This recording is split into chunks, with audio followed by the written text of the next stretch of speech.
작년에 한국인 1인당 쌀 소비량 사상 최저치를 찍었습니다.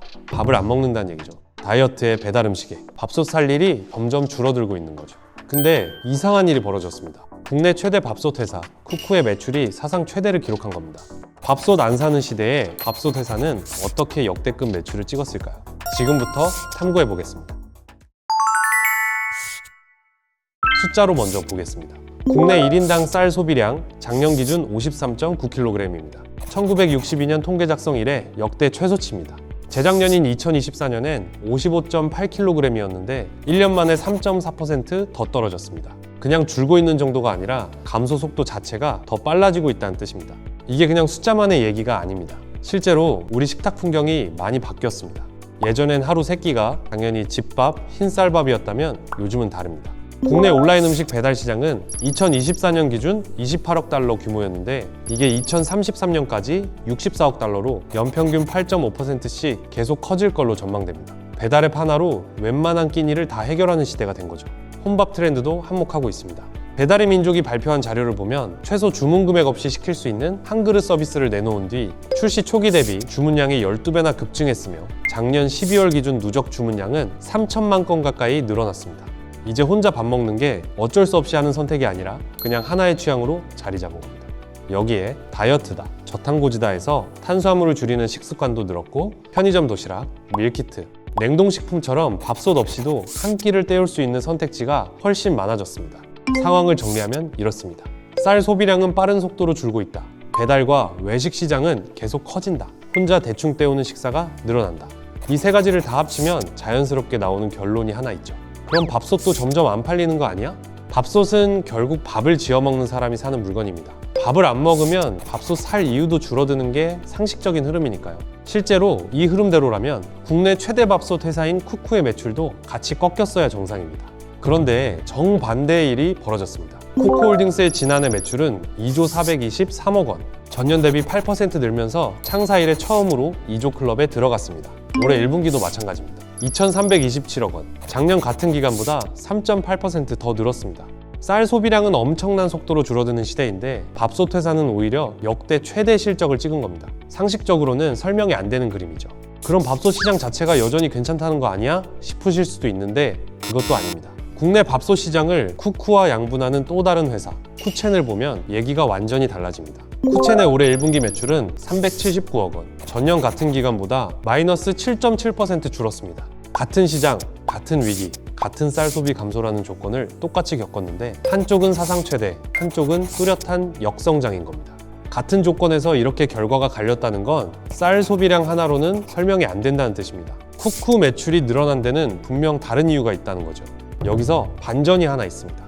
쿠쿠도 사실 밥솥 자체는 잘 안 팔리고 있습니다. 올해 1분기 쿠쿠의 밥솥 매출은 1,656억 원으로 작년 같은 기간보다 0.8% 줄었습니다. 쿠쿠도 밥솥만 놓고 보면 사실상 정체인 겁니다. 이게 우연이 아닙니다. 밥솥 시장 자체가 이미 오래전부터 멈춰 있었습니다.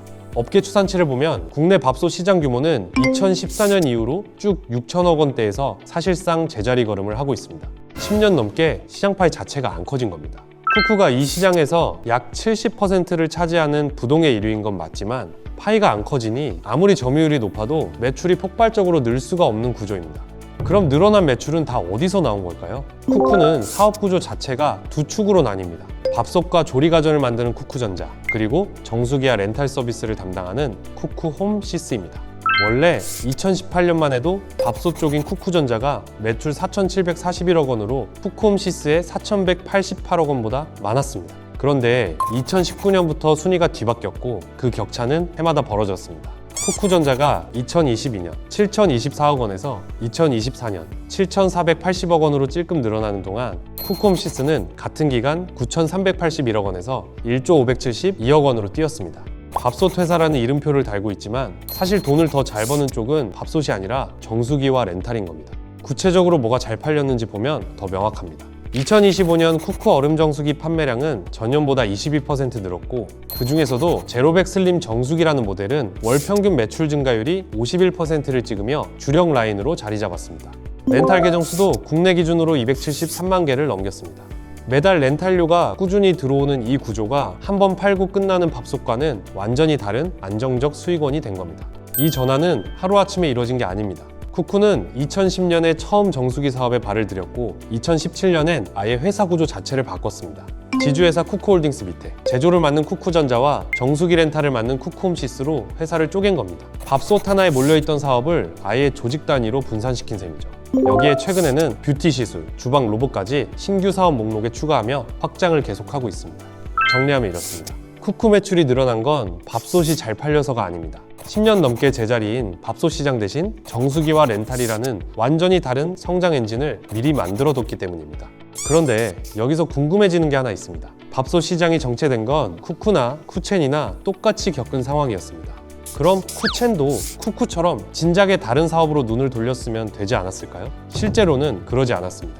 쿠첸은 정반대로 오히려 밥솥 하나에 더 깊게 파고드는 쪽을 택했습니다. 여기서 말하는 다른 길이란 이겁니다. 쿠쿠가 밥솥 밖으로 사업을 넓혔다면 쿠첸은 반대로 밥솥 안으로 더 깊이 들어갔습니다. 새로운 제품군을 만드는 대신 원래 있던 밥솥 자체의 기술력과 완성도를 끌어올리는 데 집중한 겁니다. 여기엔 이유가 있습니다. 쿠쿠와 달리 쿠첸은 처음부터 밥솥이 회사 매출의 거의 전부였습니다. 다른 사업으로 눈을 돌리기보다 원래 잘하던 걸 더 잘하는 쪽이 승산 있어 보였을 겁니다. 그런데 이 선택의 결과는 냉정했습니다. 2018년 20억 원 흑자를 마지막으로 2019년부터 2023년까지 5년 연속 적자였습니다. 그래도 기술력은 계속 쌓았습니다. 2022년 트리플, 2023년 브레인 밥솥이 핀업 디자인 어워드 최고상을 받았고 그레인 밥솥은 굿 디자인 어워드까지 받았습니다. 승부수는 해외였습니다. 미국, 중국은 그동안 저가 중심으로 팔았지만 앞으로는 프리미엄으로 승부하겠다는 계획도 밝혔습니다. 여기에 30년 넘게 뚫기 힘들었던 일본 시장에도 최근 밥솥 판매가 시작되면서 새로운 기대감도 나오고 있습니다. 다만 아직 성과는 못 냈습니다. 2022년 설립한 북미법인은 2024년까지 3년째 적자, 중국 법인도 매출 10억 원을 못 넘기면서 적자가 이어졌습니다. R&D에 3년간 100억 원 넘게 썼지만 아직 매출 반등으로 이어지진 않았습니다. 그런데 최근 변화가 생겼습니다. 지난 4월 오너 3세의 이중희 부회장이 새 대표로 취임하면서 쿠첸은 스스로를 밥솥 회사가 아니라 스마트 키친 솔루션 기업으로 재정의하겠다고 선언했습니다. 2030년까지 매출을 2배로 키우겠다는 목표도 냈습니다. 다시 처음 질문으로 돌아가 보겠습니다. 쌀은 엄청난 속도로 줄어드는데 왜 밥솥 회사 하나는 사상 최대 매출을 찍고 다른 하나는 계속 흔들렸을까? 답은 결국 이거였습니다. 같은 위기 앞에서 쿠쿠는 밥솥 밖에서 새 엔진을 미리 만들어뒀고 쿠첸은 밥솥 안에서 버틸 수 있는 데까지 버텼습니다. 그리고 이제 쿠첸도 같은 결론에 다다른 것처럼 보입니다. 밥솥이라는 이름 하나로는 더 이상 버티기 어렵다는 걸요.